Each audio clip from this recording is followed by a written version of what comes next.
Anda kembali di Berita Utama bersama saya Asri Gunawan. Bak jatuh tertimpa tangga. Itulah yang dirasakan seorang pedagang keliling di Kemayoran, Jakarta Pusat. Usai barang dagangannya dituduh menggunakan bahan berbahaya, ia juga mengaku mendapatkan intimidasi serta kekerasan dari sejumlah aparat hingga membuat dirinya terluka. Lalu apa yang mendasari tuduhan tersebut hingga membuat sejumlah aparat tega menganiaya korban? Kejadian memilukan ini terjadi pada Sabtu 24 Januari lalu. Sudrajat, seorang pedagang es gabus keliling asal Kabupaten Bogor, Jawa Barat, tengah menjajakan dagangannya di wilayah Kemayoran, Jakarta Pusat. Pekerjaan yang telah ia geluti selama 30 tahun ini terhenti ketika sejumlah aparat memanggilnya untuk membeli es gabus yang ia jajakan. Namun setiba di lokasi, bukannya laris manis, Sudrajat justru mendapatkan intimidasi. Ia dituduh menggunakan bahan berbahaya pada makanannya. Assalamualaikum warahmatullahi wabarakatuh. Saya bersama Pak. Tak hanya dituduh menggunakan bahan berbahaya, Sudrajat juga sempat diinterogasi dan mengaku dianiaya sehingga dirinya mengalami luka di wajah dan bagian tubuh lainnya. Dalam kondisi tertekan, ia juga dipaksa untuk memakan es dagangannya oleh kedua aparat. Pasca kejadian tersebut, ia mengaku trauma dan belum berani untuk kembali berdagang. Takutnya saya ditimpuk. Tapi manggil, "Bang, es bang." Taunya saya dibejek-bejek sama anaknya. Jangan itu ada racunnya. Yang bilang itu siapa ya? Anaknya dia. Datang. Marah-marah saya ditonjok cetot ya. Berapa kali Bapak dipukul? 5 kali. Usai dianiaya, korban juga mengaku disekap di sebuah pos selama 1 jam dan tidak diberi kesempatan untuk keluar. Selama disekap, Sudrajat dipaksa mengakui adanya kandungan bahan berbahaya pada dagangannya.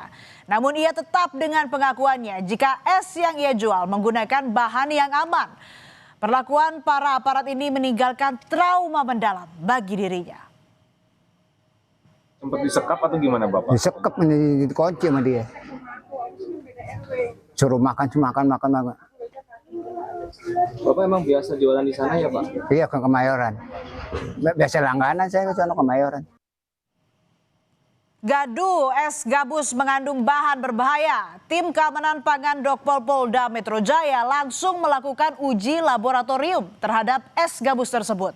Dan hasilnya seluruh sampel mulai dari es gabus, es kue, agar-agar hingga coklat yang dijual Sudrajat dinyatakan aman dan layak dikonsumsi.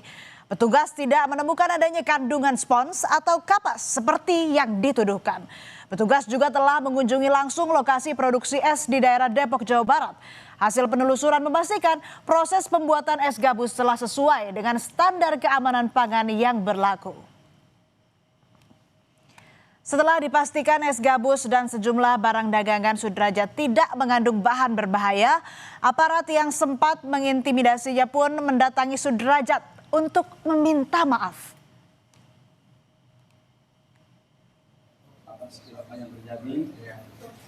Kedua aparat tersebut merupakan anggota TNI Polri, yakni Babinsa di Kelurahan Utan Panjang Kemayoran dan Babin Kamtibmas Kelurahan Kampung Rawa, Johar Baru. Pasca viral, keduanya mendatangi rumah korban dan menyampaikan permohonan maaf kepada korban.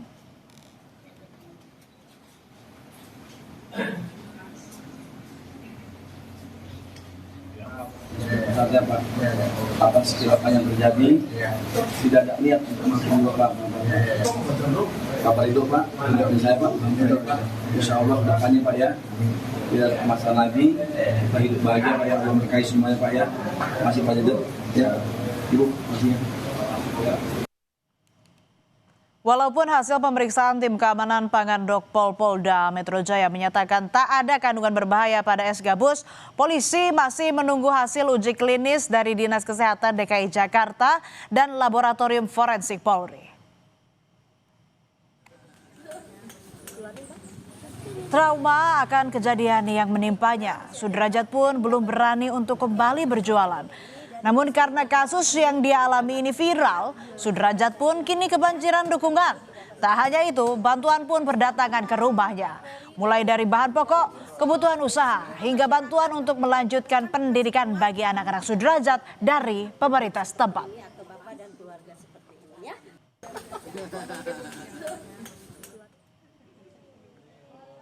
Tak mau ketinggalan, Kapolres Metro Depok juga memberikan modal usaha. Ia bahkan menyerahkan 1 unit sepeda motor untuk Sudrajat. Meskipun Sudrajat bukanlah warga Depok, namun secara wilayah hukum, Bojonggede masuk ke dalam wilayah hukum Kota Depok. Sebagai bentuk kepedulian, Kapolres memberikan bantuan agar Sudrajat dapat kembali memulai usaha.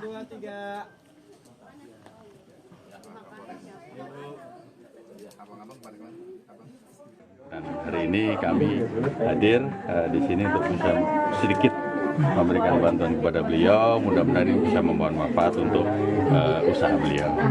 Apa aja itu Pak? Motor dengan sedikit modal usaha untuk beliau.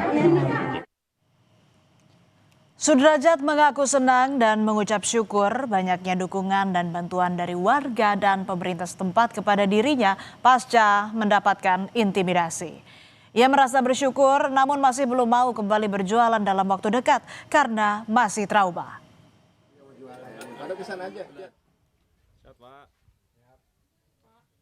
Saya sih mau dagang es kue lagi. Takutnya saya mau 3 kali 4 kali takut digebuk, pakai kayu, pakai apa itu saya mati konyol. Enggak, kan udah ada aneh.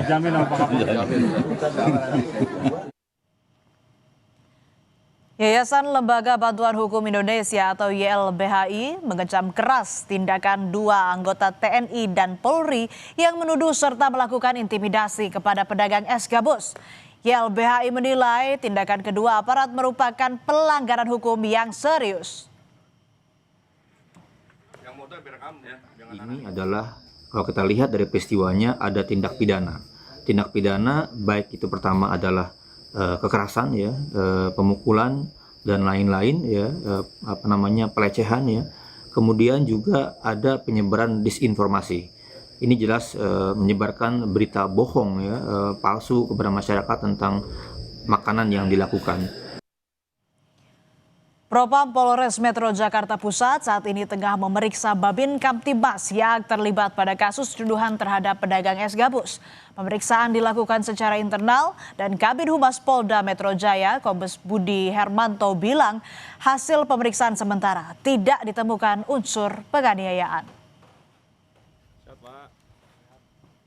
Propam Polda Metro Jaya masih mendalami apakah ada unsur kesengajaan, apakah ada penganiayaan. Tapi disampaikan tadi malam oleh Kapolres Metro Jakarta Pusat tidak ada unsur penganiayaan. Tapi mungkin cara yang dilakukan oleh petugas tadi salah sehingga membuat suatu tindakan yang kontroversial. Rasa sakit di tubuh Sudrajat masih terasa hingga kini. Tuduhan tanpa dasar juga membuat trauma yang mendalam. Sejatinya aparat hadir untuk memberikan rasa nyaman dan aman bagi warga.